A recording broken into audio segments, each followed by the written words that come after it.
Welcome to the Startup Grind.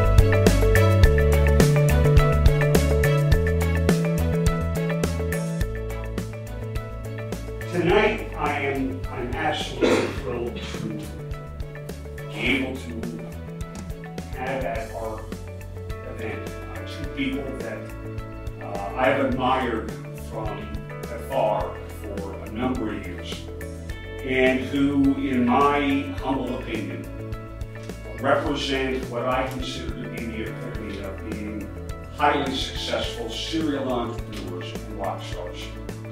I don't know of any other way to put it. And Ron and Cyndi, I have enough evidence to show that other people call you rock stars, so I can call you rock stars as well.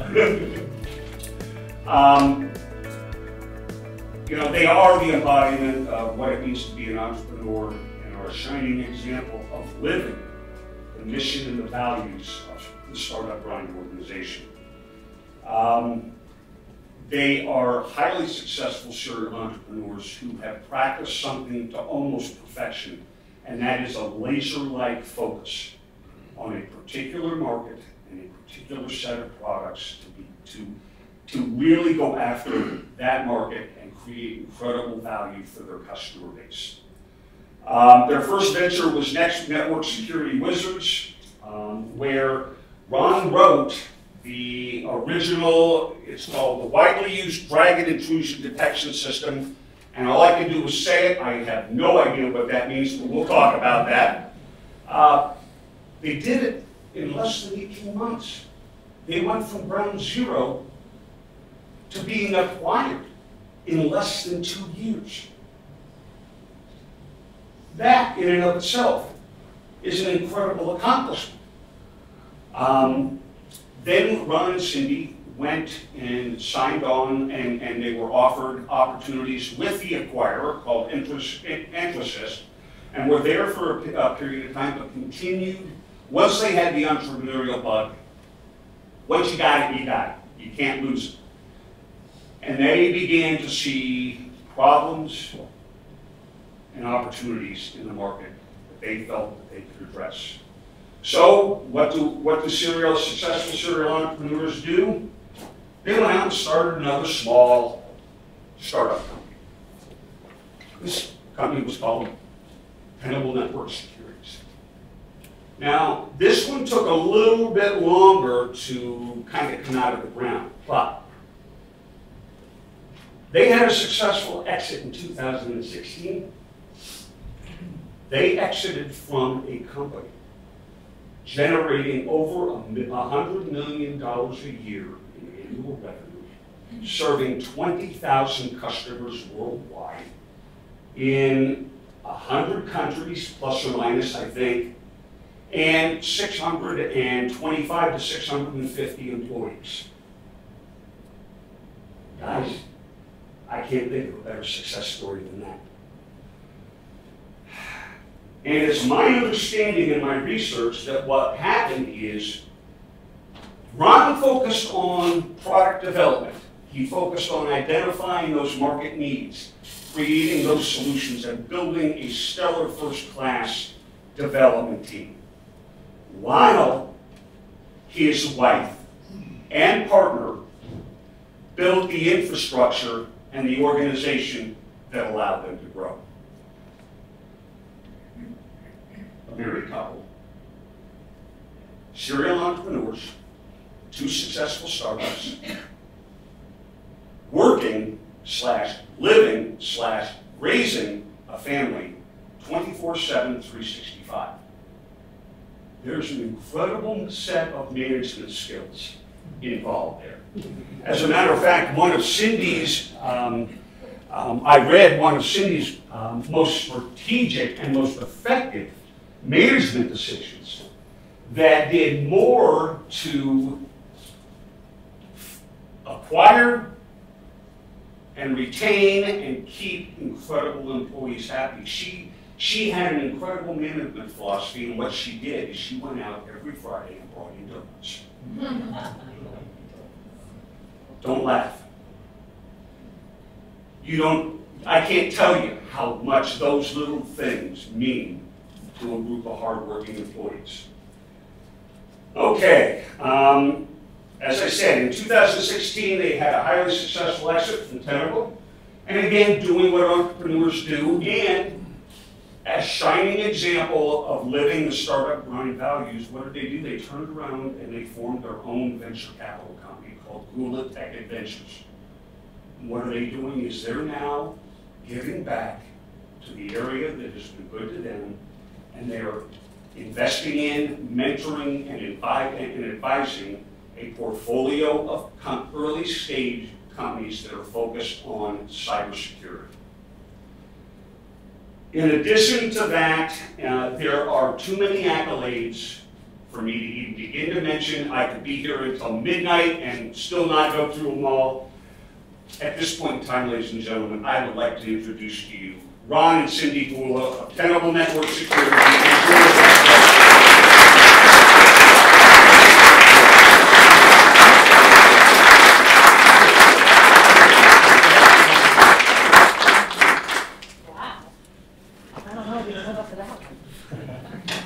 Sorry, I didn't have donuts. Yeah. I wasn't prepared. I know. See how disappointing it is?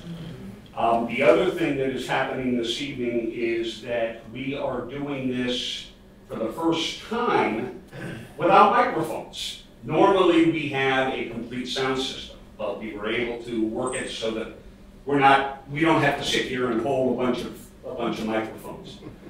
One last thing I wanted to mention is one of the core functions of Startup Grind globally is each and every one of our events is videotaped in full. It then gets posted on our chapter website, our meetup group, and it goes out onto our global YouTube channel. We currently have more than 5,000 events that have been videotaped from around the world since we founded, representing somewhere in the neighborhood of about 5 million minutes of education, inspiration, and information. And we typically get about 1.2 million minutes of viewing a month. Incredible resource library out there. And what I will be doing tonight is, once we have edited and get it posted, I will be sending everybody a personal email letting you know where it is so you can go out and see your shining mugs in the video, okay? All right, welcome you two. Thank you. Thank you. Okay.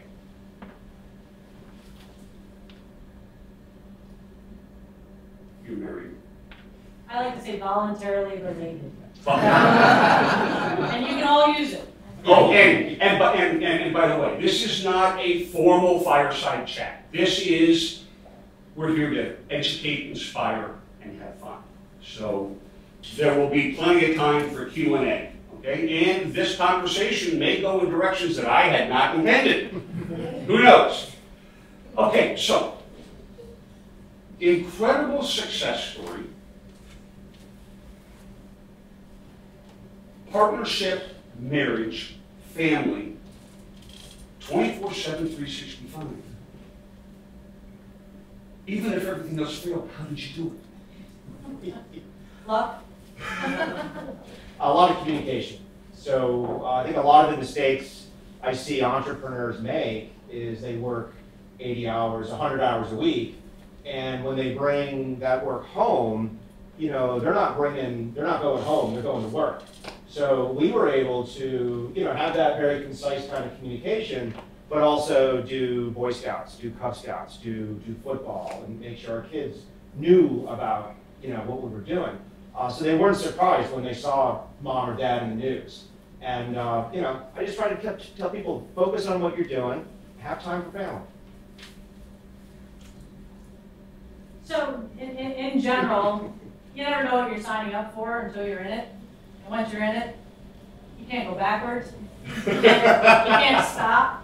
So in our decision, we have to just keep going forward, and that was, if there's ever any time that was a stop or a conversation, what do we need to do forward? What do we do to move forward on this? And we just kept moving forward. So anything that was a problem, we kind of did that. But we were also good at setting clear lanes. We knew, I would tell him what he's good at. Okay. Dwell on that for a moment. And I said, let all that other stuff, let me handle that. And when I need your help, I'll ask him from the point of view. You don't want me to code, I don't need you in HR. So, but we had to figure out how we were going to communicate with that, because it wasn't 24/7. We would go home, okay, how much time do you need? I need 15 minutes. 15 minutes event, and then stop, and then, okay, the kids, we got dinner, everything else like that. So we were able to give that little bit of time that we knew we needed just to get that last bit out, and then switch gears and move on to other important things. And this is clearly not the first time we've gone out and tried to share some of our experience. And one of the things I like to say when this comes up, yes, we're husband and wife, we're voluntary related, but at the same time, if you're going to grow a company the size of Tenable or the size of anything more than you know, you have to trust your people. And it's really no big different for me trusting my wife to do what she's good at than it was our head of R&D or the two other co-founders from Tenable. Another big mistake I see entrepreneurs make is they try to do everything themselves. I'm the one who's got to do everything. I've got to be, it's all on my back. You can't scale that way. You can have fun and have a good company, but you can't grow. And if you have to grow, you have to trust your employees, hire the right folks, and empower them. And you really need to learn how that communication happens. Ron would be like, all right, stop talking and just tell me the 3 things you need me to know. Whereas I would want to talk and tell him the whole story of everything that happened. And he's like, all right, stop. I only need these things. So you really need to figure out how you need to communicate. Did I really say stop? Yeah, without hurting somebody's feelings. And if your feelings get hurt, then you just got to get over it. You have to understand it's not personal. It is business. It is. If you do have that problem, you need to attack it. You can't bury it because it'll just fester, and it undermines the trust that you have. And we had a duplicate thing. If I didn't trust them at work, you know, they go into trusting at home. So you know, we really had to make sure that we truly trusted each other in both capacities. So those lines of responsibility, call them boundaries, were set in very, very early in the relationship. I'm presuming. Or was it more of an evolution, was it more evolutionary out of trial and failure? And I think I've heard Ellen ask some of her guests that same question, right? You know, it comes when you start, we were just talking with Vince, right? You guys are at 100 folks, right? We instantly said, wow, going from 20 people to 50 people, going to 100 people, it's exciting. And it's exciting that every one of those changes requires the communication to change. How often do you have weekly meetings? How do you want to communicate? Are you going to do email? Why did you send that without letting the executive management team, you know, see that? These are all things that change. And although we were obviously tied at the hip going to the same house, Tenable's a lot bigger than that. And even network security wizards with I think we got to 6 people. 6 people. You know, we still, every time we add somebody, it completely changes how you communicate and what the expectation to come back is. one of the success, I think, of both companies, and correct me if I'm wrong, is your collective and individual ability to find, hire, and retain outstanding employees. We got so lucky. We got so lucky to work with the people that we did. I mean, and you know, we would even say that. We're like, oh, we work with these people. We're like, well, we work for you. It's like, that's not the way we said it. We work with them.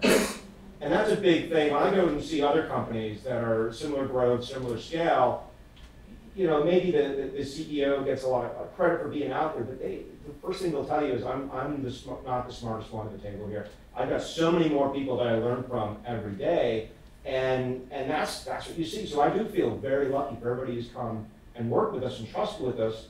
And just one of the things I like about entrepreneurship is, like, a lot of these people have gone out and done things. A lot of people who've come and gone through working with me and Cyndi have gone out and worked at Cylance, worked at Fortinet, worked at SourceFire, worked at a lot of these different places, Net Witness, and it's just great to see that type of entrepreneurship feed on itself. And one of the most proud things I'm proud of, and somebody else asked me this, is we had 6 people when we sold Network Security Wizards, and then we ended up having, 20, 40 people. Well, when we started Tenable, we looked back at those people and they said, yes, whatever you're doing, I want to jump on board and work with you again. And for me, that's the biggest compliment I can have, is people, not only that I did work with, but they want to work with us again, or they trust with what they say. Hey, I'm thinking of going to this company, what do you think? Then yes, this is a good company, or these are good people for this company. And for me, that's really important. It's the thing that I hold most dear from the point of view of the number of people that we've worked with in the past and then came to work with us again. So when you would recruit employees, and I think it probably extends on to looking at the companies in which you invest, in which you mentor. A lot of people think, I've got a blockbuster product. I've got a world-class app. It's going to blow the doors off of the universe and then some. But none of that has any meaning if you don't have the right people with the right mindset. So tell us some of the things that you really focus on, whether it's an employee, a business partner, or you're mentoring one or more of your companies. So a lot of times when I would recruit somebody, my first question wasn't how smart they were or what did they do, or it was, what do you want? And they would usually then talk about, well, I want to get better at whatever, programming, maybe manage some. No. What do you want? Like where do you see yourself in 10 years? Where do you see yourself in 5 years? And how can what you're doing for us kind of get you there? Because the hardest thing, there's a lot of hard things, right? One of the hardest things when you have 20 or 30 people is treating them all fairly. If you don't know what they want, you really can't treat them like a number. So I would always ask them that. And then a large part of early on when I would recruit people, we actually recruited former competitors come work for us, and it's very, very interesting things, is that we would always try to be opportunistic. And when I say opportunistic, we might not need that third engineer, that fourth engineer, the second IT person, but we find that great person who fit with our culture and continue to do those. So we were very opportunistic. Now, I actually tell people, look, it's okay to be opportunistic for a while. That's the best way to build a culture. But as you start building things out, you have to be that sort of engineer, reverse engineer, where you want your company to go, where you want your org chart to look like, and fill in the company based on where you want it to go, and not based on the last 3 or 4 cool people you met that you want to bring into your company. One of the philosophies that I carry is that, okay, I know what I know, and I think I know it pretty well, but there's the universe out there of what I don't know. And my philosophy is I try to find those people who have the same values that I do, but who are brilliant at what they do, bring them on, and then let them go do what they do best and be there to help and support them. How does that resonate? Now, I'm not saying my philosophy is done, but that's the way I look at things, is find brilliant people and then let them loose to do what they do best. One of my favorite stories, this was really early on. I'm an engineer. My background's in ceramic engineer, glass engineering science. Well, Maryland doesn't really have a lot of glass manufacturing, so it's a little difficult for me to find a job, and so I temped for a while. So I got to know, like, I temped as an HR agency, I temped at a collection agency, I temped all. Well, who knew that all of this stuff I was going to be able to utilize when I helped start the companies? But I also worked at Don Pablo's as a server because I hated my job so much that at a factory, at a glass factory, that I would want to do anything else but work there, and I was happy. I loved serving tables, I had regulars, I loved working with the crowd. So Jack Hufford, Ron, and I, and we started Tenable, and I was like, you know what, I can't do this stuff anymore. I need an executive assistant. One of the people that I used to work with came and served us, and I was like, what are you still doing here? She goes, well, I graduated, but I don't know what I want to do when I grow up. I had worked with her, I knew her work ethic, I knew everything. I was like, well, why don't you interview as our executive assistant? And this was in December of 2003. She is currently the longest, other than the other two founders, the longest standing employee. She's like, you know, I really kind of want to go into sales. We put her on the sales track. She started in sales. She knocked the park, you know, everybody loved her. She was very familiar. She was my, all right, you know what, my welcoming committee. Hey, go see Erin if you want to know anything about the company that you know I won't tell you, she will tell you. And it was great. She helped build the culture. It was a fun atmosphere, everything. She's still there. She's one of the #1 salespeople handling state and local Fed. From a point of view, she has a graphics art degree.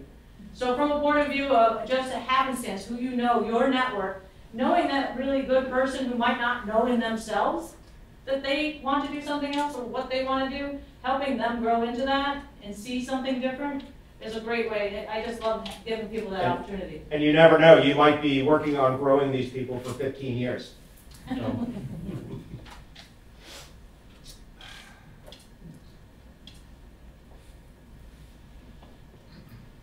You got your BS in ceramic science and engineering from Alfred University.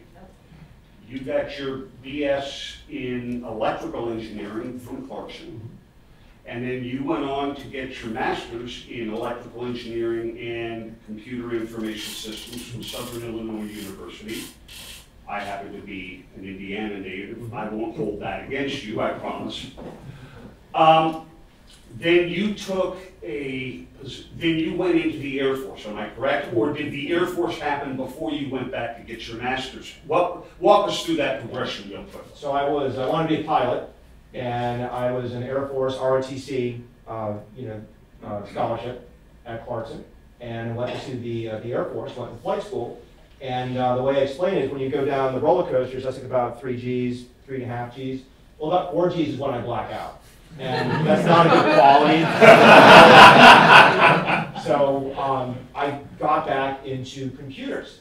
And the Air Force had all of these great programs where you learn about, long distance communication, secure phones, all the kind of things that we kind of take for granted now. That was all being started. So when I was stationed in St. Louis, I was still going pilot speed, flight school speed, picking up a master's in like 18 months when I was single. Wasn't, I wasn't the only one doing it. There was a lot of people doing that. And that set me up to go to the National Security Agency. And I wanted to go there because, I'll go right to the camera, I wanted to find the UFOs. And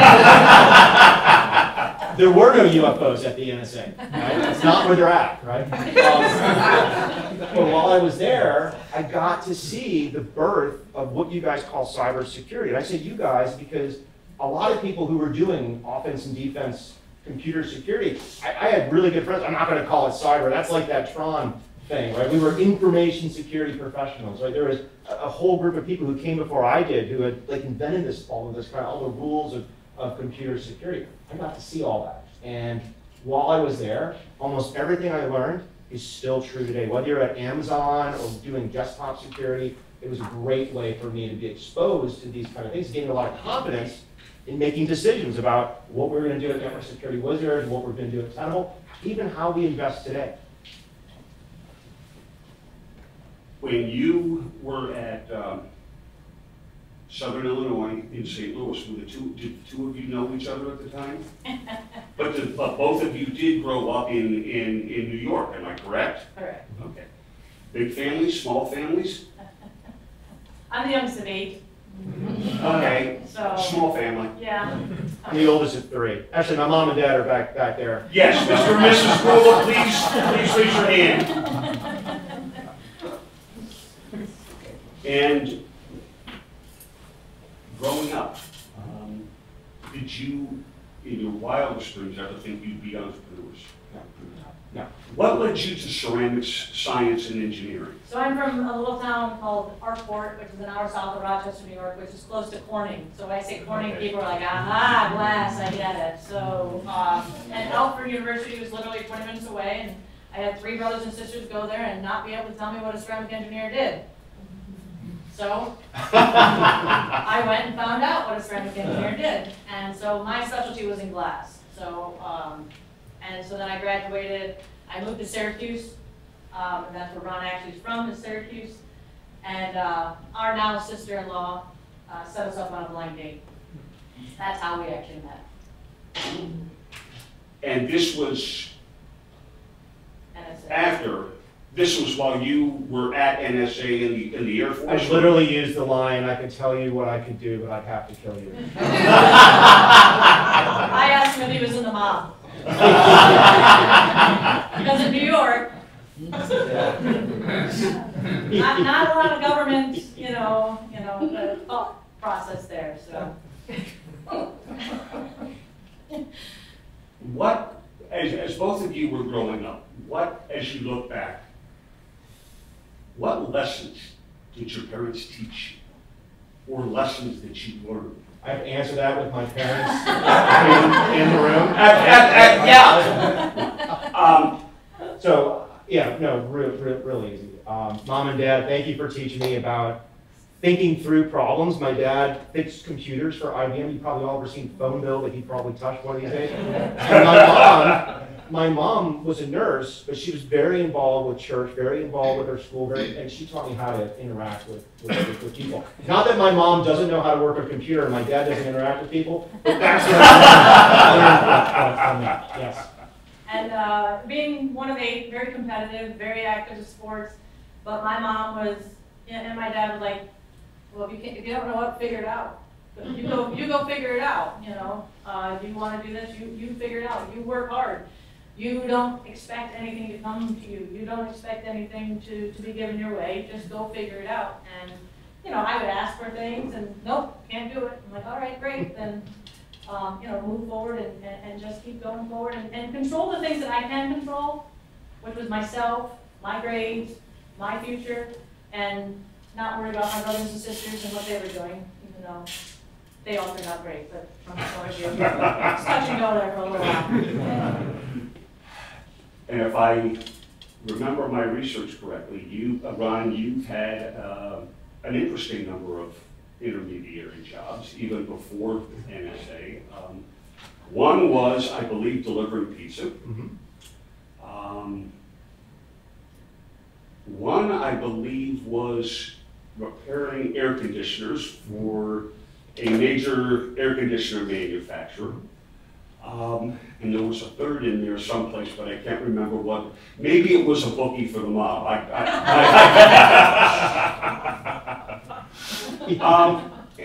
Cyndi, jobs growing up. Did you have any? Oh yeah, yeah. So I worked at the school, cleaned the schools while in the summertime. I painted the school. I worked at serving. Again, I really just love serving. Restaurants and that sort of stuff. I love meeting people. I love making sure they go away happy. And so served there. I worked at a pizza place, made the pizzas. Not the same place, but yeah. And you might be like, well, why are we talking about this? When we go to a conference, a technical conference like Black Hat or SANS, these are computer security cyber conferences. What do you see? You see these booths where there's computer screens, splashing bar charts saying things like compliance, PCI, attack, malware. Whereas Cyndi's like, hey, look the person in the eye when they come into the booth. Don't stand with your back to them. Classic things that you learn from interacting with people that were skills that weren't really prevalent in a lot of the computer industry. And not just the computer industry, but in many industries. And that's one of the reasons why I try to focus on some of the stuff that's not technology, I call them the soft skills, the lessons learned, the values that we live by today that we learned way back when, because many times we forget those until we're faced with a crisis and have to rely on them. And so I like to talk about that because, in my humble opinion, it's part of being an entrepreneur. It's thinking different, it's being different. It's pulling on what you learned growing up. Yeah, very much so.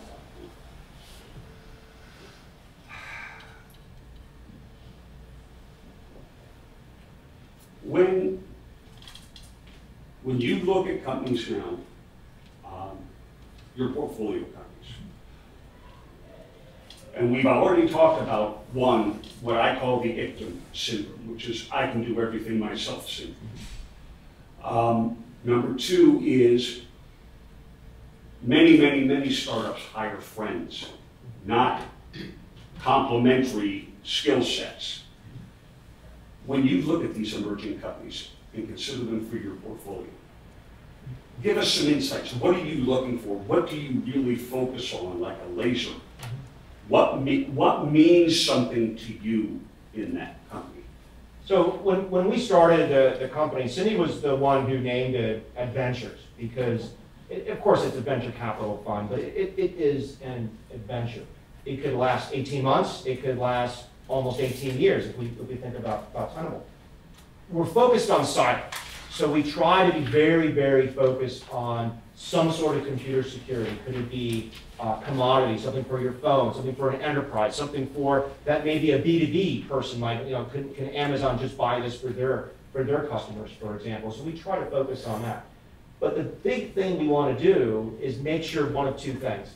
One, we want to make sure the problem is something that people care about or are willing to spend money on. You would be surprised how many people come up with a better antivirus. The world, believe it or not, doesn't want a better antivirus. Semantic, people are not going to switch all the 100 million semantic licenses. Well, maybe the Kaspersky license, that would be a good overnight. That's that. But then the second thing is, can we work with this team? Are they going to take direction? Are they going to be transparent? Are they going to tell us what's going on?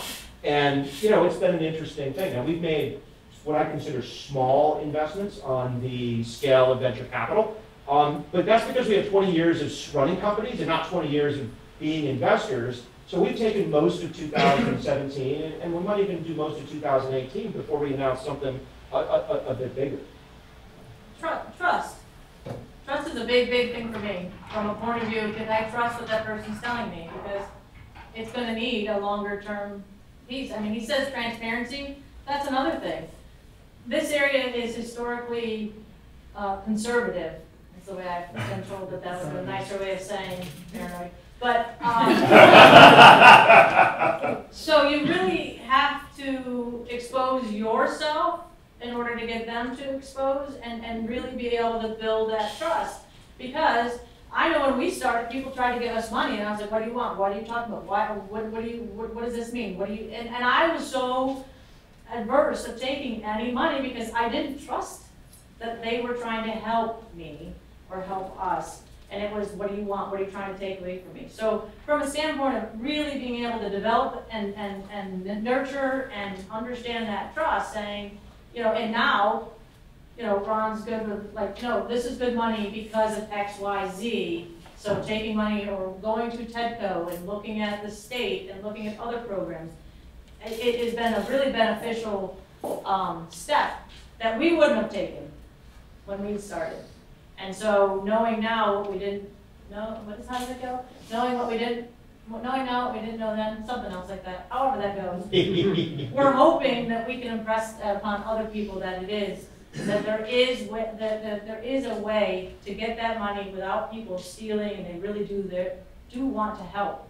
And even Ronald Reagan's, the government says, the worst thing you can hear the government says is, "I'm here to help." So from a point of view, that we have to get through that saying, you know what, they really are. Especially the state of Maryland, I know has been doing a lot of good work with TEDCO and trying to connect people, Startup Grind, trying to help connect people with resources. It's been a really good way, especially in this area, to really start seeing the fruits of that labor and that work really starting to come up, and the activity and the excitement really build.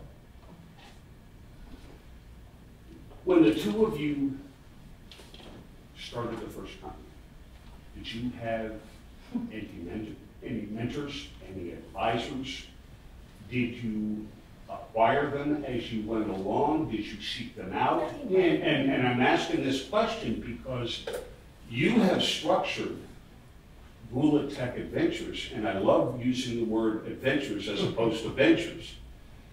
But one of the things that I kept reading is that it's not just about making an investment. What you're doing is actually being mentors and advisors and counselors and psychologists and coaches to those young companies. And I was just wondering if you had had any of that as you guys were evolving, and how important do you think it is, even though you didn't get it? So when we started Network Security Wizards, I like to talk about things like an origin story, right? You guys have all seen Iron Man, Batman, you know. So what's the origin story? And literally, I was at US Networking, and I was running a product called ISS Real Secure. It was a Windows intrusion detection system. You plug it into the network, and it would tell you in pretty red, green, and blue, and yellow, you know, when you had attackers.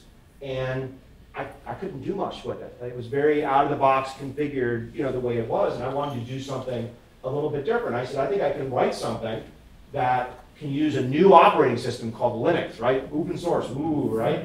And I literally came home and said, look, I think I have an idea that I think I can write this. I think this is a big problem people are going to have. I'm going to go write it. You can go figure out all that lawyer, marketing, you know, all that kind of stuff, right? We needed an incubator. We needed somebody who had done this. We needed a startup grind. None of this existed back then. It just wasn't really there. Or if it did, we didn't know to look for it. Yeah. Okay. Which is probably better said. Because clearly there were startups back then, but there wasn't. What I think the volume of events you could go and learn from other people and the mistakes that they've made. And you know, so I just think you have a much bigger leg up than, you know, what we had. We kind of lucked into a good idea, and I had a built-in kind of partner who could partner, wife, whatever, who could talk about, you know, being able to go and figure that kind of stuff out, not having any trust issues. That's a big deal. And I also asked that because I was in the same situation with each of my 3 startups. I didn't know where to go, and I didn't know. You did startups with him before? and my personal belief is that having someone who's been there, done that, and experienced the pains, experiences the good stuff and the bad stuff, and teaching lessons learned makes life so much easier. Oh, yes. Yeah, I mean, one of the best pieces of advice we got was get an accountant. Most people get the lawyer first, we got the accountant first.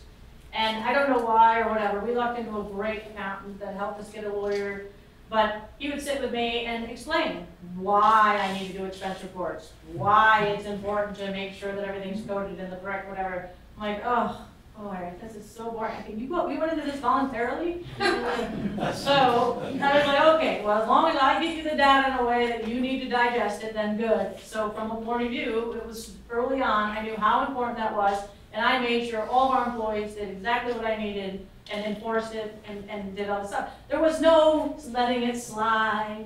I'm not going to do it 3 months later and let it pile up or anything else like that. So it was on time, doing this, it's important, let's go. Same thing with the lawyer, it's got to be done, and timing and everything else like that was one of our #1 things that we did, because we were on time with everything, so we were never piled up with all of that other stuff that you have to worry about.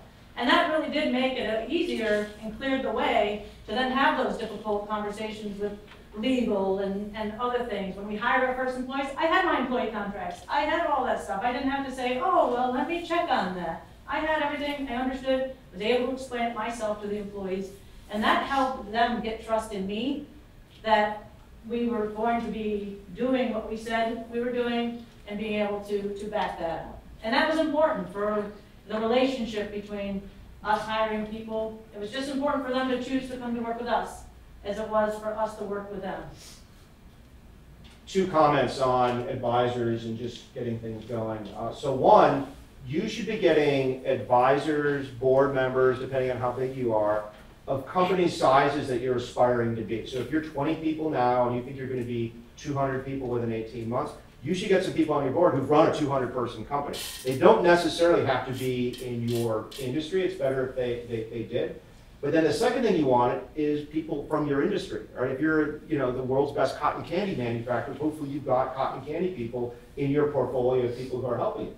But the advisors don't run the company. Don't look to them for approval. Don't look to them for their. I had a lot of great advisors when we started Network Security. They were all informal. I could call any of these people that I wanted, and those are probably some of the best advisors. As soon as you give somebody some equity in your company or you give them a board title, that relationship can kind of change. And the value that you get out of them, it might be different if you're going to do this serial several years down the road. You might be an advisor to them next time around over dinner and you know, helping them that way versus having a formal agreement. Just think about those kinds. Certainly don't get advisors because it'll make your company look bigger and better than it is. That's another big mistake that people do. I've never bought a product in my life because, oh, they've got advisor who used to be a congressman on there. It's great that you know the congressman. I'm sure there'll be value in that, but you have to know, you need to know the value you want to get out of that advisor in order to target that advisor.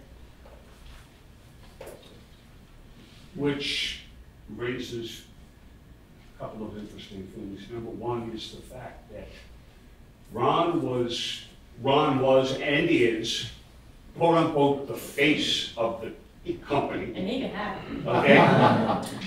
But by no means do I want to take anything away from the Herculean task that you had building the company around Ron and his endeavors to support him in all of the administrative functions. And I read in an interview where I think you were paid probably one of the highest compliments that an operations person could be paid.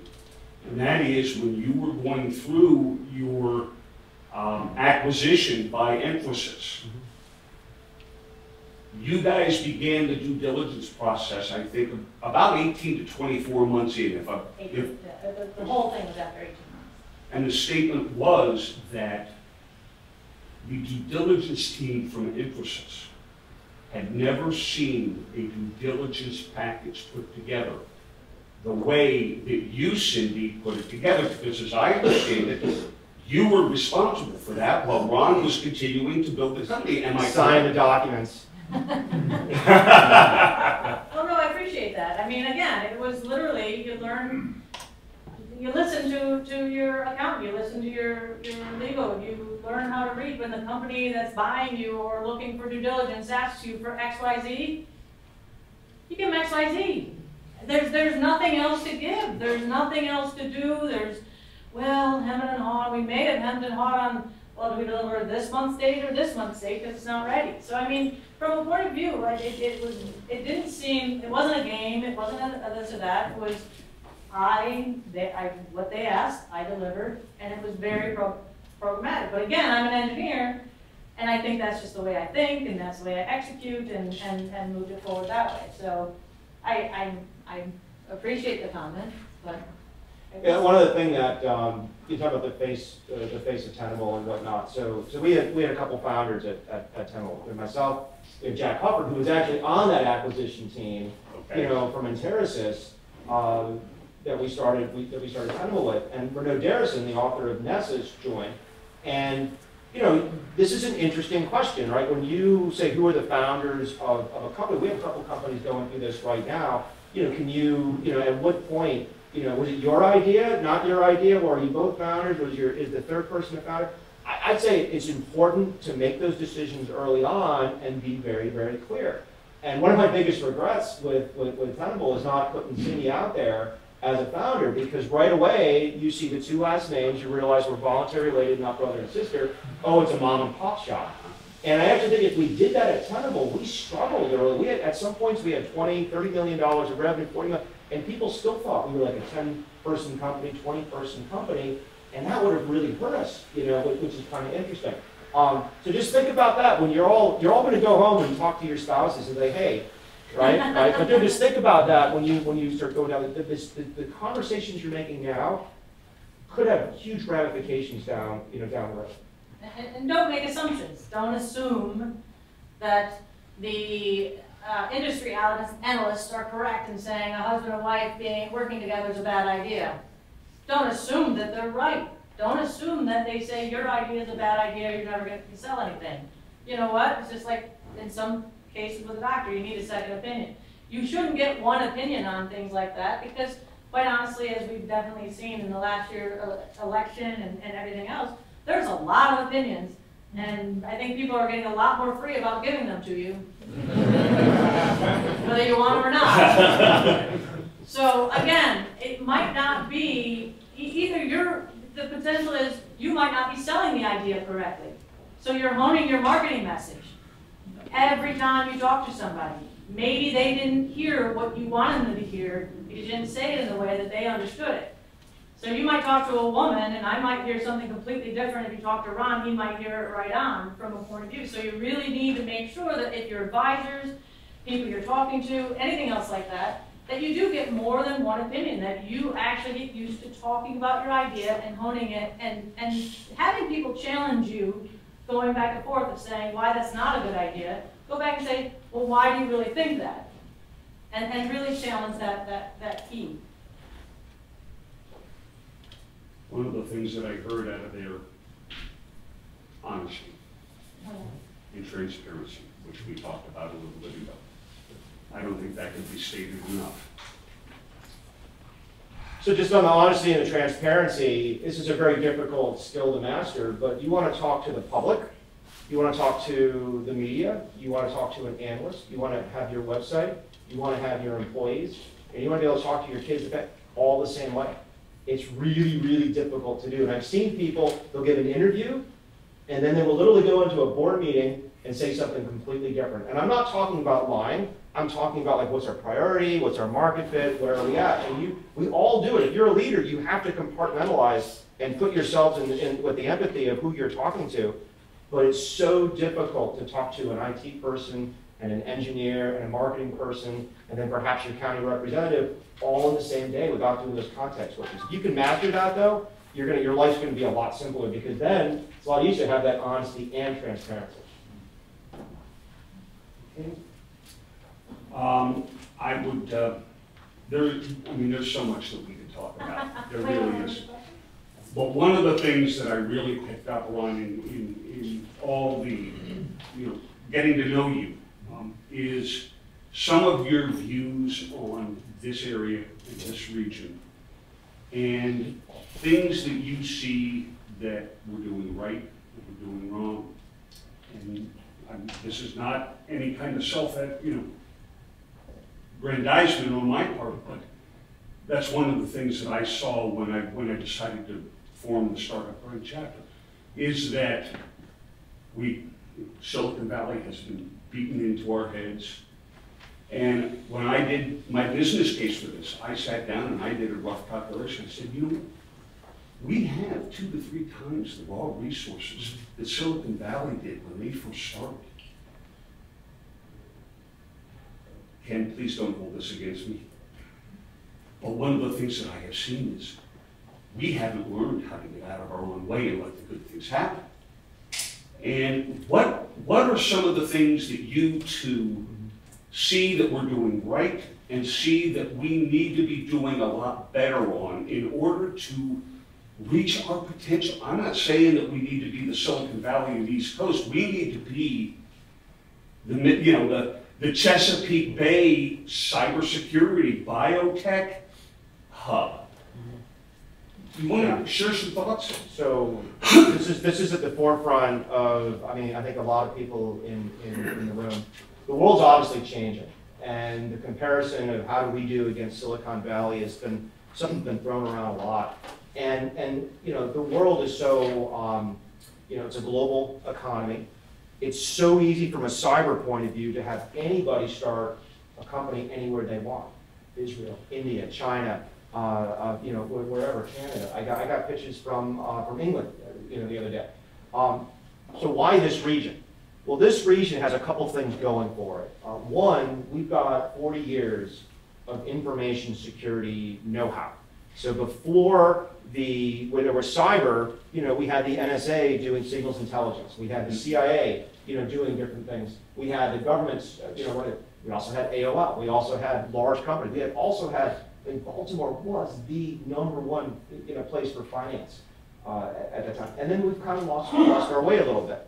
But right now, specifically with cyber, this region, and I specifically say Maryland, DC, and Virginia, we have got more services companies doing cybersecurity for the US government, for commercial organizations, for international organizations.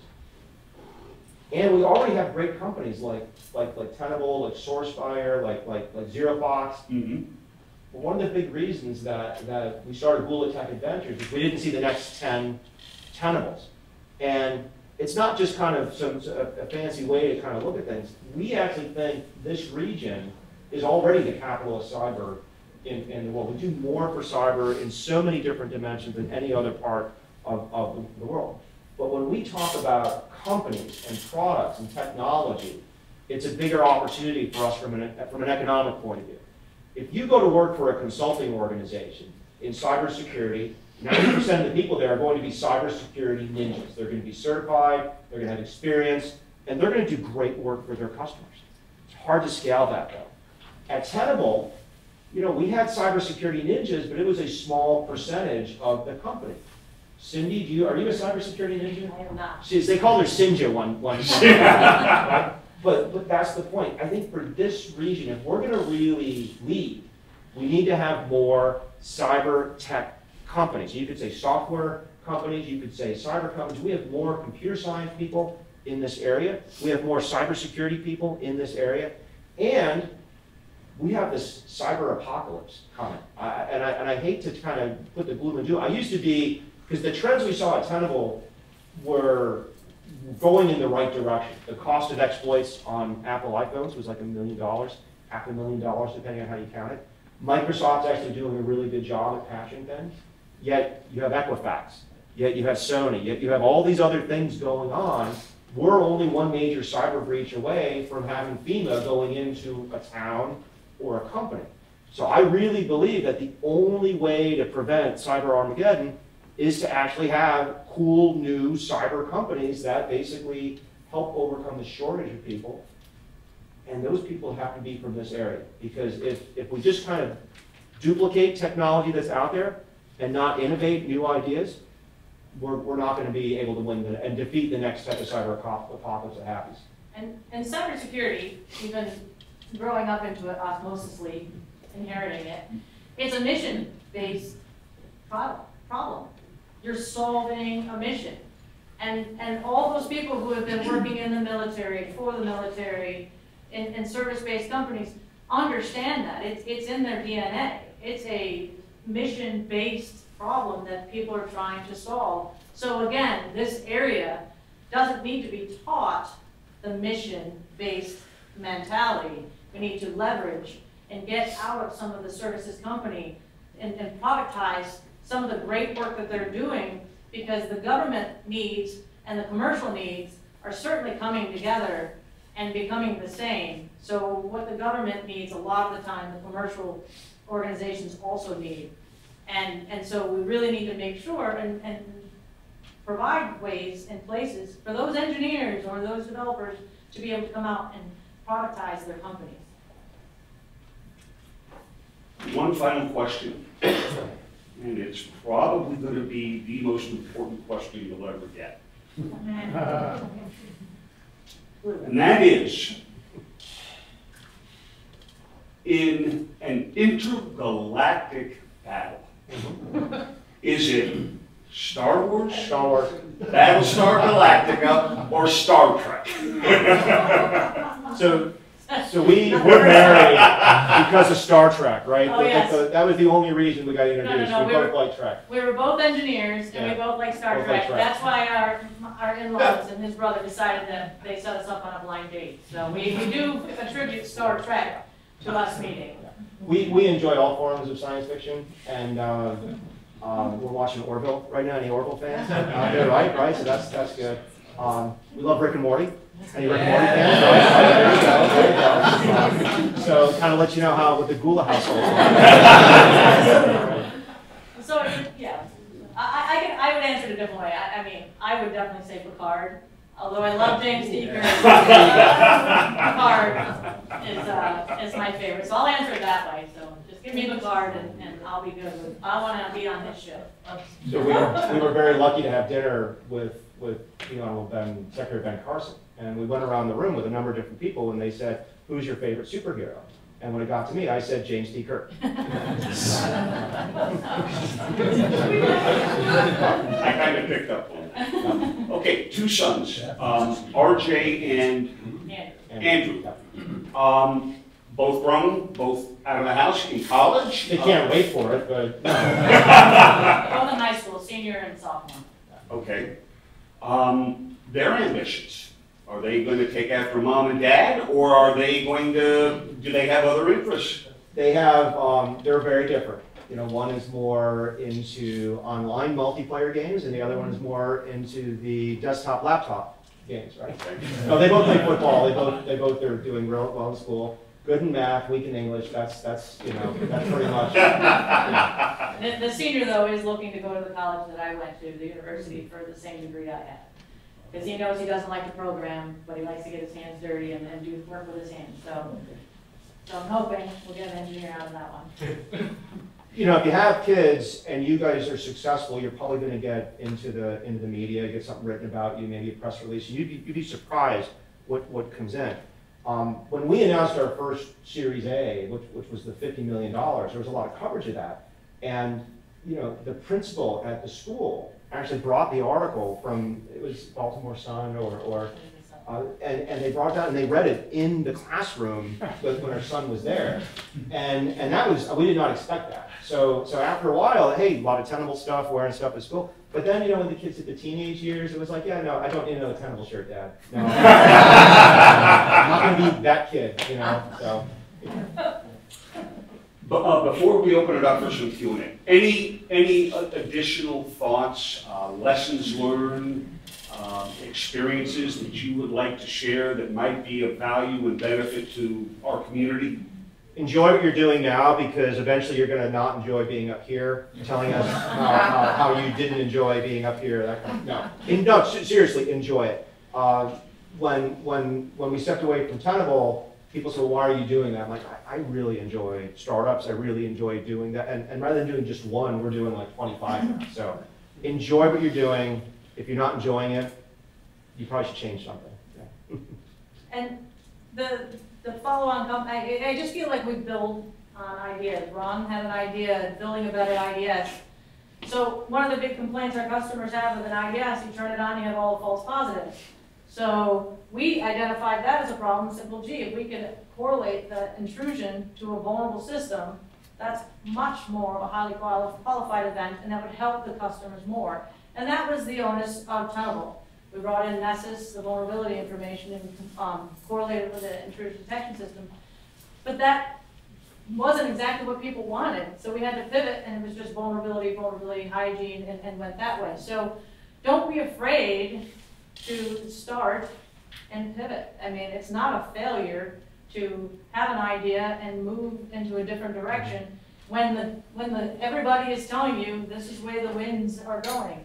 The problem is getting everybody else that you've already sold behind you, that you're going to be an IDS correlation company, to then pivot with you. And that's the strategy of leadership, and to that end, making sure that you can not only yourself understand it, but you need to make sure everybody else is on board with you to go in that new direction. Thank you both. I'm going to throw it open. Questions from the audience? Oh, sure. So my first startup, I worked with my wife, and it turned out to be a disaster. We're still married. Okay, good. That was my 12 question. years, and we have 4 kids, and we went through a real low point though doing that. And one of the issues was that we would disagree at work, that would bleed over into our home life, and then we couldn't really vent to one another effectively. And then you start taking things very personally. So how have you guys managed through that process and turned out successfully? He's great to work with. I'm not. I'm not. You know, I don't recommend it for everybody. Clearly, it's something we did at a small scale, and then we did it at a much bigger scale. It works for us. It doesn't work for everybody. But at the same time, I know companies where perhaps there's 2 brothers. Another one's it's a father and a son. And you know, I see issues where, look, you guys are great, but you're not going to get to this next level for whatever reason. At least it's good that you recognized it and you were able to adapt. And not being schooled in HR, but having the HR role where I've had to actually sit across from people and explain to them why they are wrong. When I hear my own words in my head when he's saying, look, I'm the CEO, it doesn't really matter what I think, you know. I said that. The expectations that I signed on for were, I had to know my limit, and I had to, you know, live to that limit as well. I could tell him I think he's wrong, but again, it's that whole, the ship's going in this direction, and if I agree that he's the CEO, then he's the CEO for the company.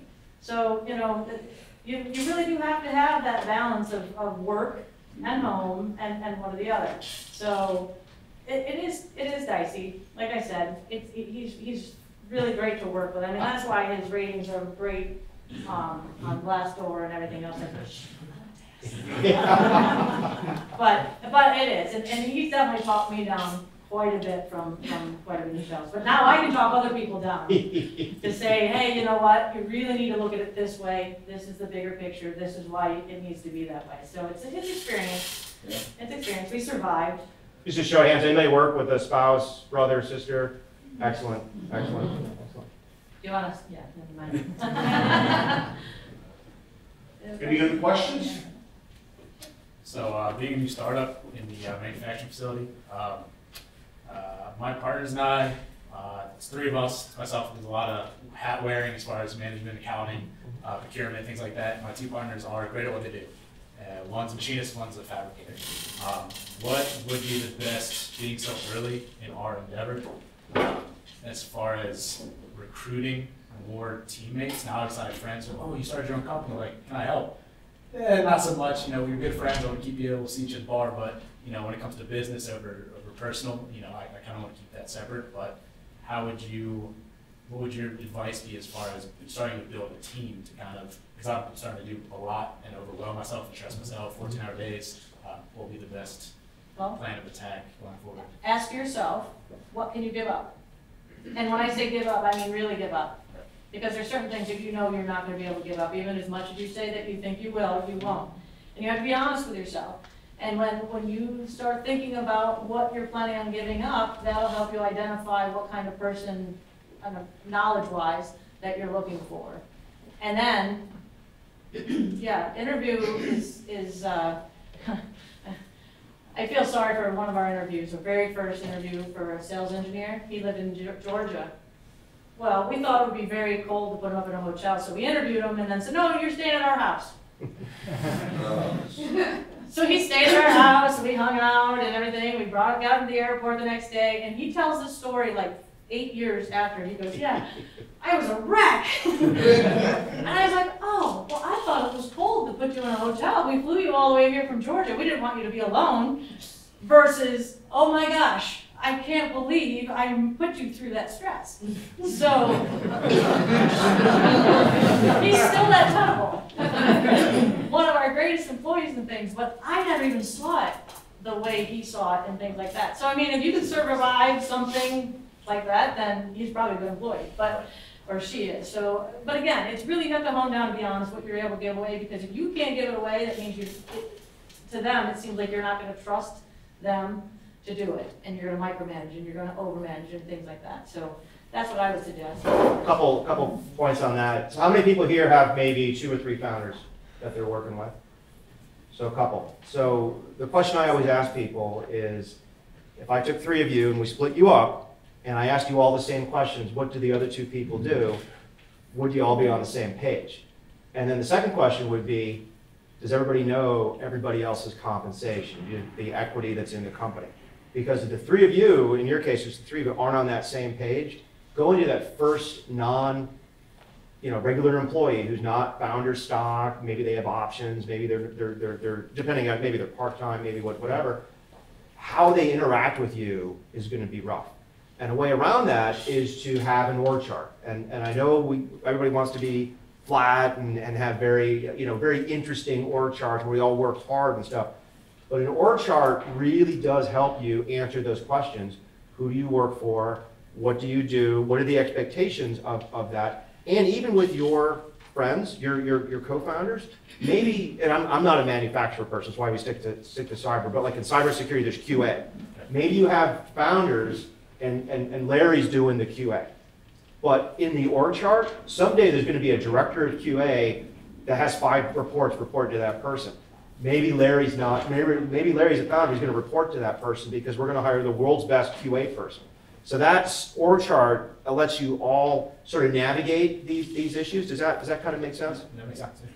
Yeah, for the betterment of the company, what is the best choice for people's and their abilities in those places? Yeah. It'll help people give up when they're doing, if you're wearing too many hats, for example, you need to show your friends, your partners, everything you're doing that, look, I'm making it look easy. The reality is this is the way we need to be building. And if you don't, then this is the problem we're going to have. So Tenable had 300 people plus before we hired a vice president of HR to take over for me. I didn't know that well, I was like, oh yeah, I think it's about time. I'd already given up legal and marketing and sales. I still had facilities. I had a whole bunch of them. We have time for one more. Andy. Ron, question for you. Besides taking you to the fort, is there anything from the Air Force, you still carry with you to this day that you can say, based on the way you lead, manage, or look for talent, skill, or productive work, or anything you still bring with you? So the Air Force is great in that it teaches people, a lot of different types of leadership. And I happen to be an officer. There's a lot of enlisted folks.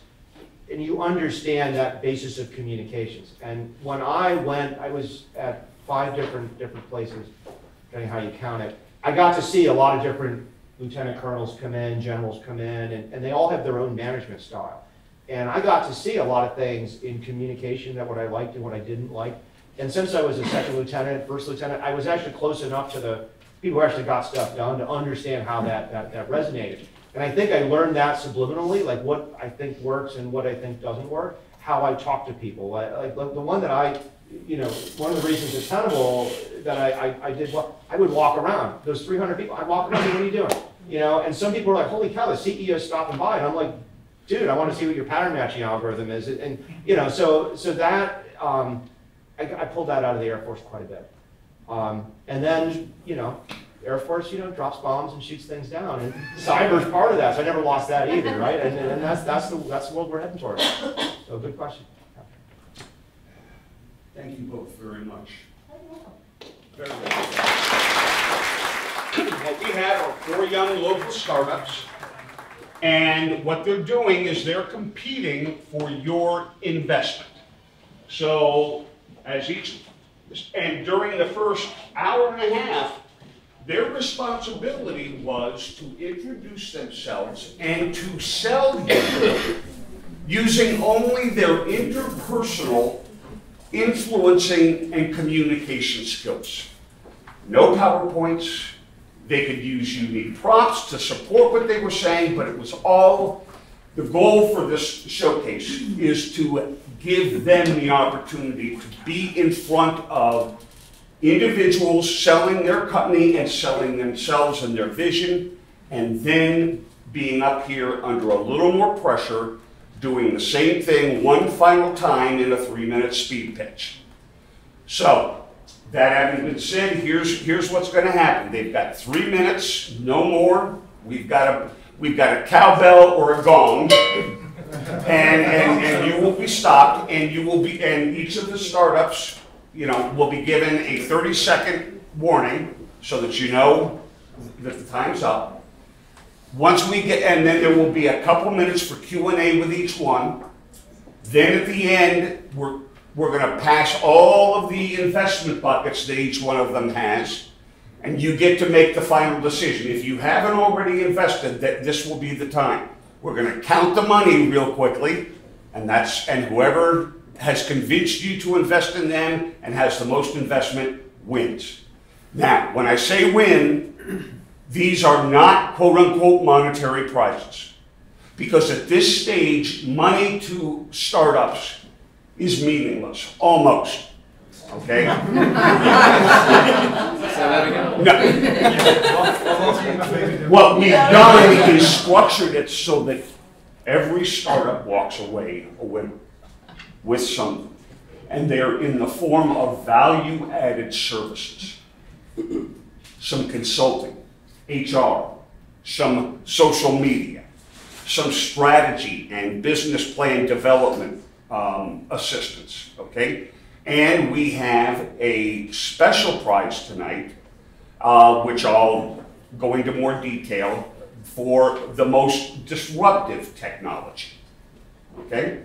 And we'll get to that in a minute. So, without further ado, we're going to go alphabetically, and the four companies are Atomic Mole, Baggio, Mindhalo, and SpotsWash, and that's the order that you'll go in, okay? So, that having been said, I would like to introduce the first startup, Ajit, with Atomic Mole. You're on, big guy. Thank you.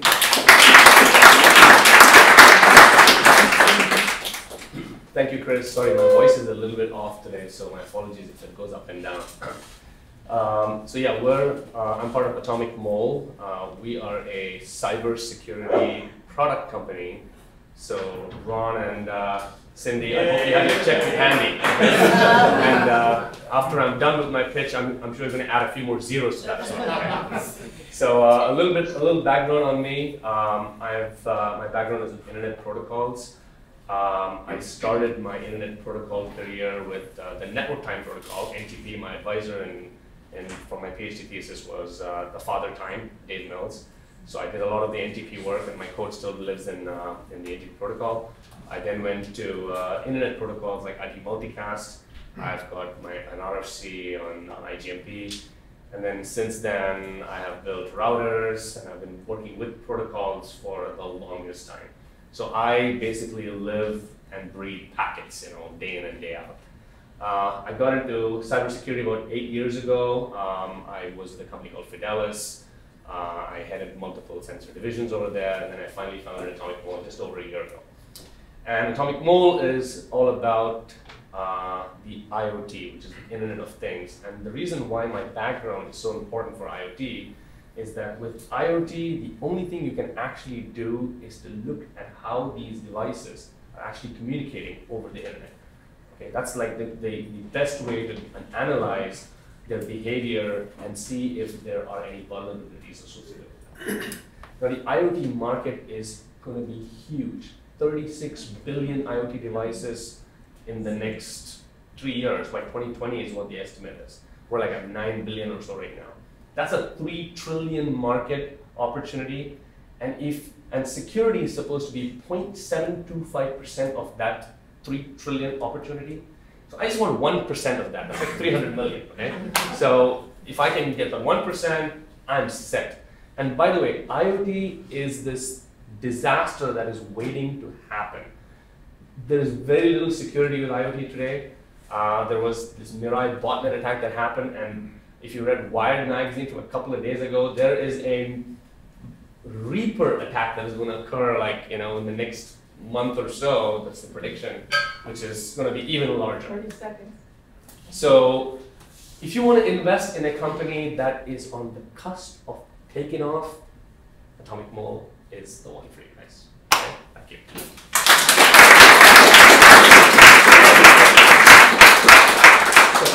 Q&A, questions? Yes. Who is your ideal customer, Raji? Great question. So the ideal customer is anyone who has IoT in their networks. And today with the push towards smart cities, smart everything, it is pretty much anyone. I mean, you may be surprised. Most organizations actually don't even have any clue as to what IoT devices they even have in their network. So our goal is to come in there and identify for you, hey, you know what? You've got this IP camera, you've got this Nest device, you've got this other employee over there who stuck a wall switch connecting some other devices on his desktop. So we come in, we detect, we identify, we baseline profile, and then we detect threats. So it's anyone, but our first vertical is actually the healthcare vertical because they have the largest problem right now with IoT devices. Yeah, so the first thing that came to my mind just right there is like the commercial, you detect, but do you fix and prevent, right? So you get those IODs and you figure it out, now what? You found them, you instructed us, okay, you got the X, Y, Z, now what? So yes, we do prevent as well. That's our fourth stage. It depends upon how you deploy us in the network. So you can deploy us in a mode where if we see an attack, we can block that attack as well. Or we can block all the communications from the IoT device. So that is an option that is available as well. Okay, Ajit, thank you. Okay, next up, Baggio, Corey and Tanika Myers. Yes.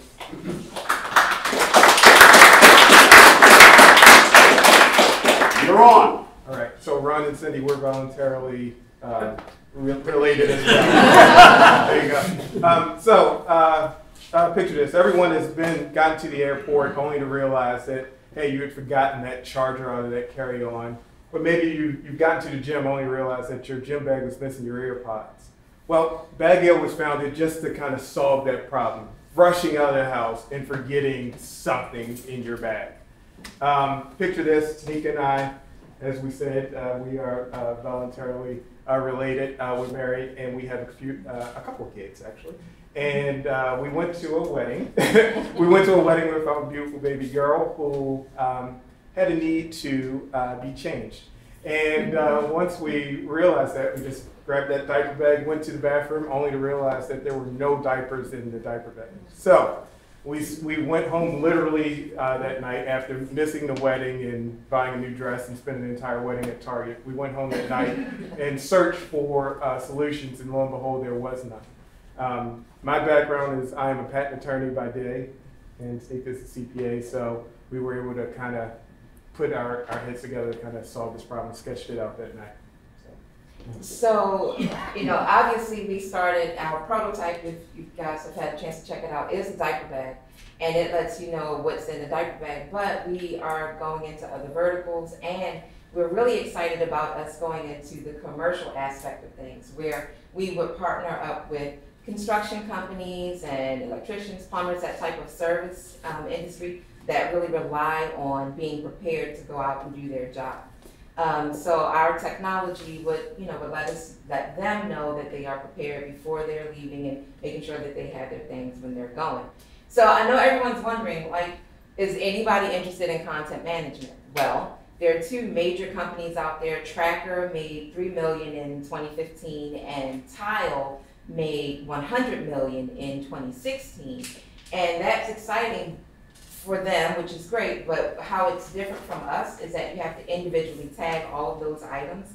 So our job, our technology is the container. So you don't have to tag every hammer, every diaper, every pair of glasses, or whatever you're trying to keep track of. Your container will do that for you, and it will let you know whether or not you have your stuff. So,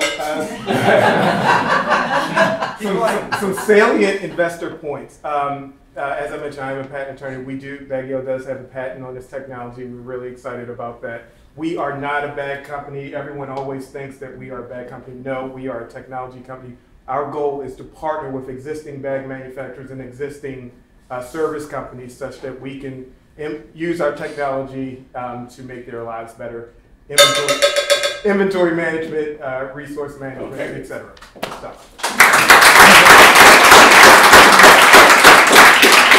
All right, questions? Yes. So is this the kind of thing that could scale up for, say, the interior of a truck? Yes. Yes, that's actually the BGE example I gave. That's what we want to do for those work trucks. Inventory management is what we pride ourselves on. That's right. We're a content management solution. So, yep. Any other questions?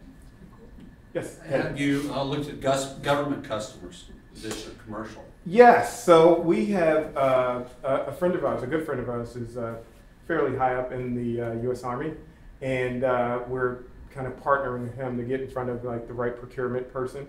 That's a hard thing to navigate, but that's The certainly. Department of Commerce can help you, so come look. All right, well, let's talk. Invest in us, and then. All right, okay. Does the bag need IoT security? Okay,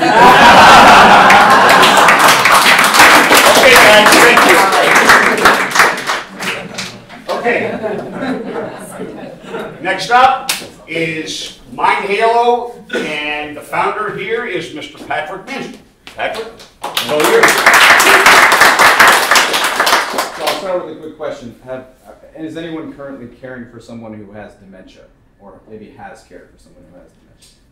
So a few in the audience will relate to this. So I'm a serial entrepreneur. As I was selling my last company, which was a consumer products business, I was caring for my dad, who had a form of dementia that came on at a really accelerated rate. And he went from someone who you could hold a pretty good conversation with to like a late stage dementia patient over the course of about 2 months.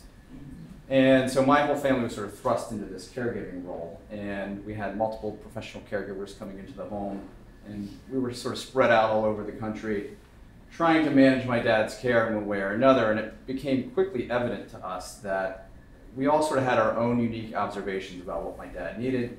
Professional caregivers sort of had their idea of what he needed, and we sort of were all acting on those observations in our own way. And our actions were sort of born out of our own personal experiences, not necessarily evidence-based on what would be best for a dementia patient. So coming out of that experience, the outcome for my dad was terrible. He ended up dying. So I got to thinking about this, and as I was selling my last business, I said, we can do better. This country can do a lot better in the way that we're caring for dementia patients. So I invested my own money and about a year of my time so far, put together MindHalo. We've licensed from Johns Hopkins. We have an exclusive license from Johns Hopkins to utilize a very rich and deep database that helps us understand the things we need to be concerned about with dementia patients. And so then we went out and talked to about 150, 160 or so individuals who were also caring for folks who were suffering from dementia. And we learned that the problems that my family was experiencing were not atypical. And so this sort of family spread across the country, multiple caregivers giving care for the dementia patient was a very normal thing. Data was not getting shared across the family lines. Data wasn't getting shared from the professional caregivers. And these actions that were being taken were totally scattershot. And so the outcomes, if you look at the research today, the outcomes for dementia patients, 1 in 4 ends up in the hospital today for very avoidable reasons. And this is a massive cost to the healthcare system. In addition, when they end up in the hospital, things tend to spiral very quickly, as they did with my dad's situation.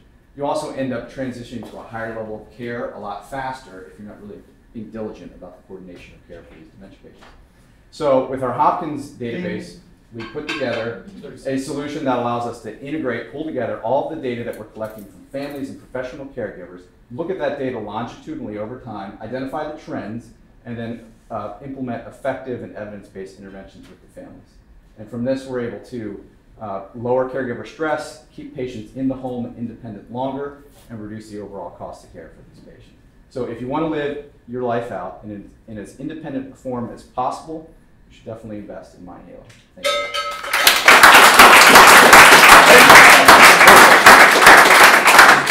Question? What's the form to deal with? Is it smart? Is it an app? Yeah, so the initial concept we're going to market with is an app. So you would answer 4 or 5 questions that are specific to the patient that you are caring for. And those questions sort of originate from our database. And they're yes or no, binary, sort of management by exception type questions. So yes or no, is this a problem or is it not? That data might come from a professional caregiver as they roll off shift.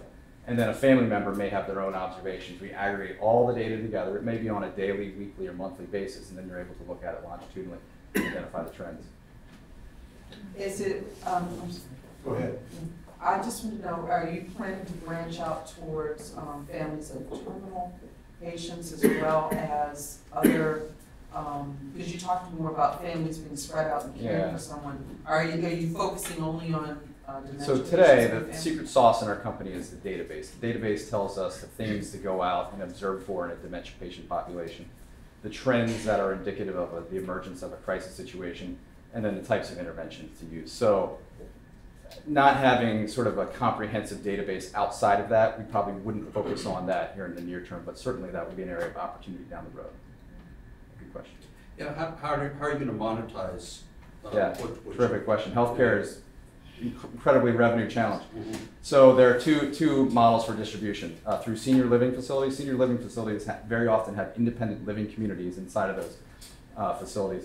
They are very motivated to keep people in those independent living apartments as long as possible because their margin dollars are the largest usually in that area of the community. with these sort of monitoring tools, we can formalize the informal processes that are happening inside of their neighborhoods and keep those communities and keep those folks in those apartments longer. So they like it from the margin standpoint. And then home care agency, for those of you who know anything about home care agency, incredibly commoditized business. Every mom and pop around the corner has a home care agency. And so these folks are really looking for ways to differentiate their markets. And so they know they can get a couple extra dollars out of their customers by offering a differentiated product. So our angle there would be to offer this service through home care agency. Okay. Yeah, thank you. Thank you, Patrick.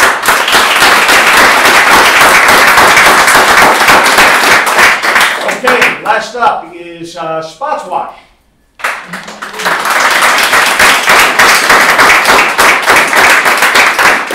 With Mike and Freddie. We'll keep it. You're on. My name is Mike LaRoe. And I'm Freddie Ephraim. We're the co-founders of SpotsWash. SpotsWash is an app-based waterless car wash service that contracts with apartment buildings and condos with parking garages to wash tenants' cars while they sleep.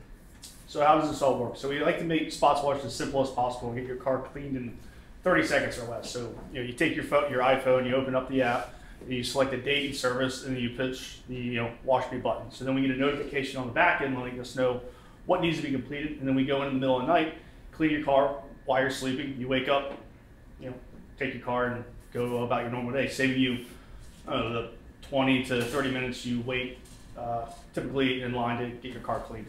All right, to understand the problem and solution a little bit better, we've created a triangle. You have time, you have quality, and you have value. There's no car wash out there that combines all three right now. If you go to a normal car wash out there, you're going to sacrifice your time. You're going to wait in line to get your car washed, plus the time it takes to get your car washed.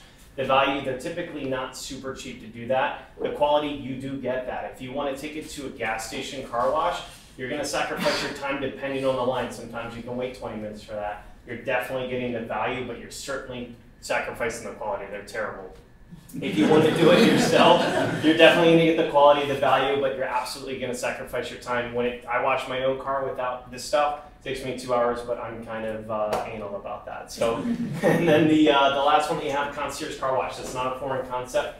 If you use a Concierge Carwash, you absolutely get the time, you absolutely get the quality, but you sacrifice the value severely. It's about $150 to $250 to get your car washed. SpotsWash combines all of them. By us going with these apartment complexes, time, you get the time. It takes about, like Mike said, 15 to 30 seconds to request your car wash. We do it while you sleep at nighttime, 0 time. Quality, everything is hand washed, and then it's actually quality checked by building leads. That way you know that your car is actually washed and we have accountability. Value, you technically don't even pay for it. It's wrapped into your lease. So you get time, quality, and value check, check, check. So to give you an idea of the type of market that we're working in, excuse me, in 2015 there were 35 million people living in apartment units and complexes. And then in 2016, the National Apartment Association, with the top 50 apartment management companies, there are 3.1 million units being managed by them. So it gives us a lot of people to impact and help them save time on the typical day-to-day tasks. Lots of people live in apartments. How do we make money? 30 seconds. Okay, how do we make money off of that? We have subscription-based and we have the upsell. The subscription-based is with the apartment buildings themselves. We roll the $39, so it gives you 2 external washes. That's rolled into the lease. You get 2 per month. We only do this with new leases and renewed leases. That way the building doesn't have to front any money for it whatsoever, and the customer basically doesn't see it. It's a blind provider concept. The coffee in the lobby is free, but you're not paying $5 a month for it. It's rolled into your lease. And then the subscription, if you want the interior of a car wash, $15 and get the inside wash. Okay.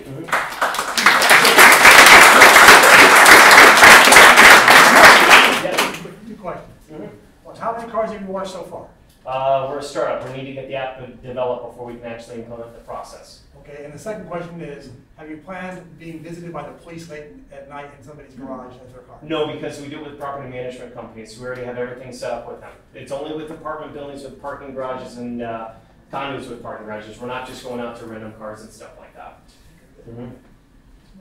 What about the safety of your washes? That's why we only do it in parking garages. Parking garages, to call a spade, is typically middle to upper class apartment buildings. Couple reasons. The $39 is built in. You're not going to see a dent with the $39 fee in there. If you're paying $800 a month, you're going to notice that. $1,500 to $3,000, you're not going to notice that. That's also why we go with those specific ones. For the interior of the car you walk in, there's going to be a spot there, kind of like an amusement park. where you go and you put your bag in there and you have a key. You go inside. Typically, it's in a secured building. We have access to that. We go in there. We only have one person handling your key on it. We don't have it going between 3 or 4 different people. That's the building lead. That's also the person that actually releases a car saying it's been washed. So that's how it does. Everything's done internally like that. Okay. Ladies and gentlemen, I'm going to ask all 4 startups to please step outside and go outside to the hall. If you have any investor money in your pockets, please give it to me. Otherwise, use pay money, right? Huh? Yes. Okay. This is Baggio and this is right? Huh? I need a Mindgrub. Okay.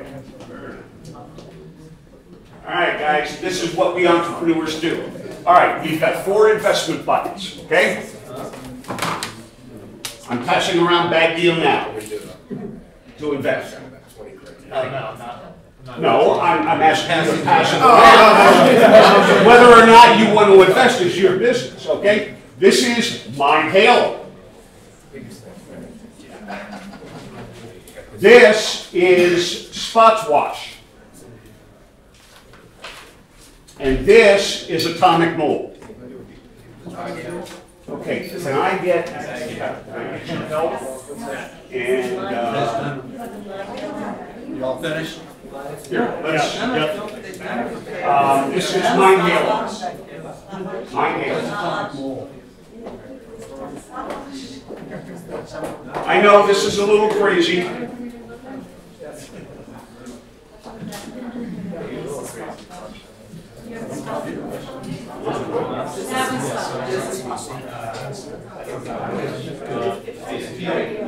Has everybody invested that wants to invest?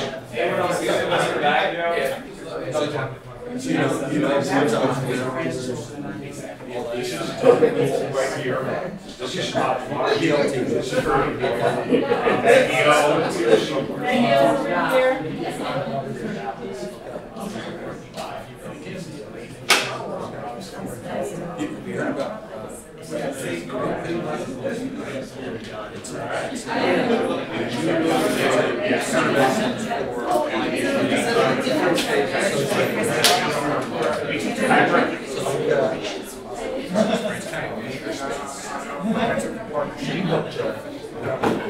Now, what I'd like to do, ladies and gentlemen, is, as I said, we have a very special prize this evening, independent of a first place to a fourth place winner, okay? This is a unique prize that's being offered to the most disruptive technology presented this evening. And I'd like to invite up the managing director of Mid-Atlantic Angels to tell you a little bit about it. And I'd like to introduce Mr. Mark Greathouse. I got to thinking about it after Ken talked about being a czar, but angel czar doesn't work. Halo works. Disruption. It really boils down in this kind of, it's kind of hard pressed here. You got 4 companies. Who's the most disruptive of the 4? So you kind of look at it, well, there's a lot of energy in the team and that kind of stuff. Well, that's not part of disruption. There's nice to have versus must have. That kind of begins to define things. But at the level of, is the light bulb going to replace the gas light and the candle? Is it going to be that kind of disruption? I mean, we talk creative disruption. What's going to be big enough to really change people's lives, disrupt an industry for the better? And I don't know that there's any, it's all relative. They used to say for like company valuations, company's worth what somebody paid for it on a rainy Monday. There's so many variables that go into it. And the same with disruption. It's going to be in the eye of the beholder. I get to behold. Normally, when we're looking at companies at Mid-Atlantic Angels, and we've invested in a few, we have about 20 criteria through the initial screening. And that's what we're going to offer as a prize tonight. And we charge for that. It's like a consulting fee. It's $250. So the value of the prize tonight is $250. That you get an evaluation of your business plan, your business model, to hopefully make it better as the company actually goes out to try to raise capital and get investors. Then we have a pitch review, and we wind up with a big angel kind of Shark Tank thing. And then ultimately, if they're successful, they get to do little things like due diligence and stuff like that, which gets into the nitty-gritty of term sheets and the type of investment, stock, and evaluation, and all these kind of nice things. So all that being said, I kind of had to take it from the perspective of the industries that were being represented, which tended to entail the most disruption out there. And certainly one of the biggies right now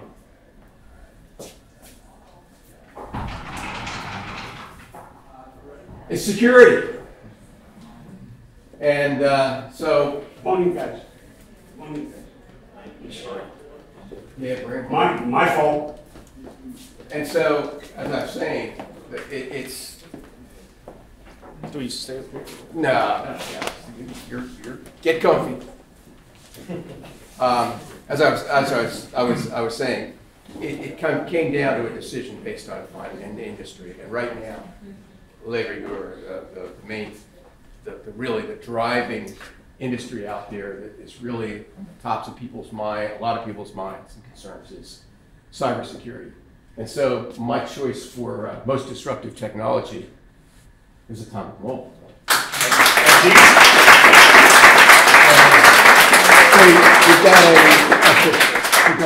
you've got a certificate in here.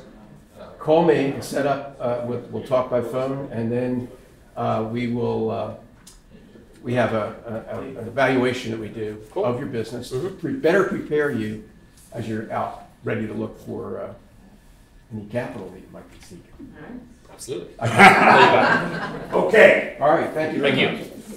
I would like to call up now Mr. Chris Gavin, and we are going to give to the overall winner. Chris, I'll let you. Chris is with Digitech Marketing. I'll let him explain the company and his prize. Absolutely. So, congratulations, I mean, even just for all the startups for even taking the first step. I mean, the first step is execution, and you know, you've started that, and that's just a big accomplishment in itself. What Digitech Marketing does is we provide marketing services for startups and small businesses that you know, at a price point that they can really afford. Unlike you know, normal marketing agencies that can run pretty expensive, we're able to work on a project-by-project basis with startups to go from, you know, something like a test campaign, figuring out you know, who their target market is, all the way up to full-fledged marketing campaigns driving revenue and customers. And we work along those lines from everybody from you know, cranky old George in his garage all the way up to companies that are raising their Series C right now. So. Wide range, and for my gift is and prize is 2 hours of free marketing consulting of whichever, you know, space that you would like, whether it be social media, some of the different things in the digital landscape, web design, anything. So yeah, that's what I got. And the winner of the prize and first prize with the most investment with $1,200. SpotsWash. In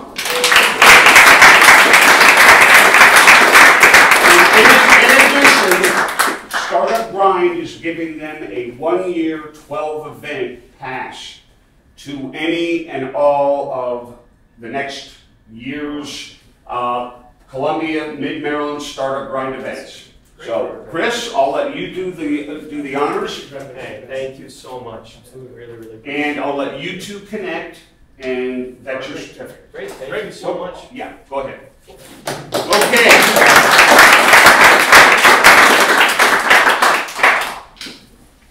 So, second prize, I would like to call up Miss Kelly Mitchell of impactHR. Kelly, I'll let you. Hi, Kelly Mitchell. I'm the principal and founder of impactHR. We provide HR services for startup companies and small businesses to help them, what I like to say, stay ahead of the 8 ball instead of chasing it all the time.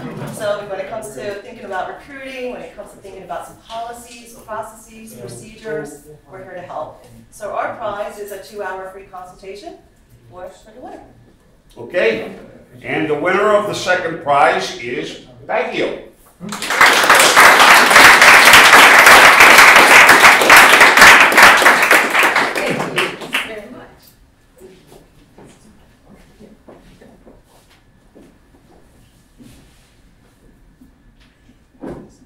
Okay, the third prize. Joe, you want to come up? Sure. So the next prize we're giving out, you didn't have enough fun hanging out with the two of us. We'll be giving out 3 hours of consultation from 360 Strategy Solutions Group, which Chris is obviously the head honcho of, but I'm helping out with too, and we look forward to being able to help you guys out with getting your startups up and running. So see me after we announce this, and we'll set up a time to help you out. Okay, and the winner of that is Hannibal.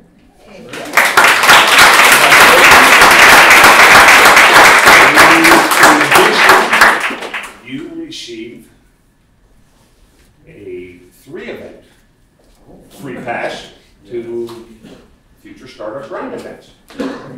Okay, thanks, Ben. Okay, obviously,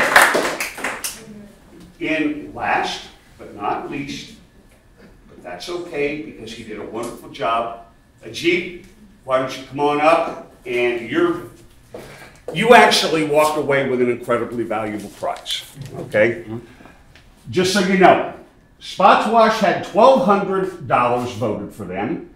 Baggio had $1,000 voted for them. Mindhalo had $700, and Atomic Mole had $500. But that's okay. Everybody walks away a winner tonight, and hopefully you receive some value out of the event in some way.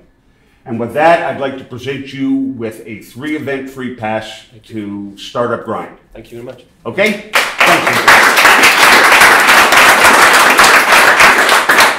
And ladies and gentlemen, we have actually run later than I had expected, and for that I apologize. So I'm going to forestall anything else.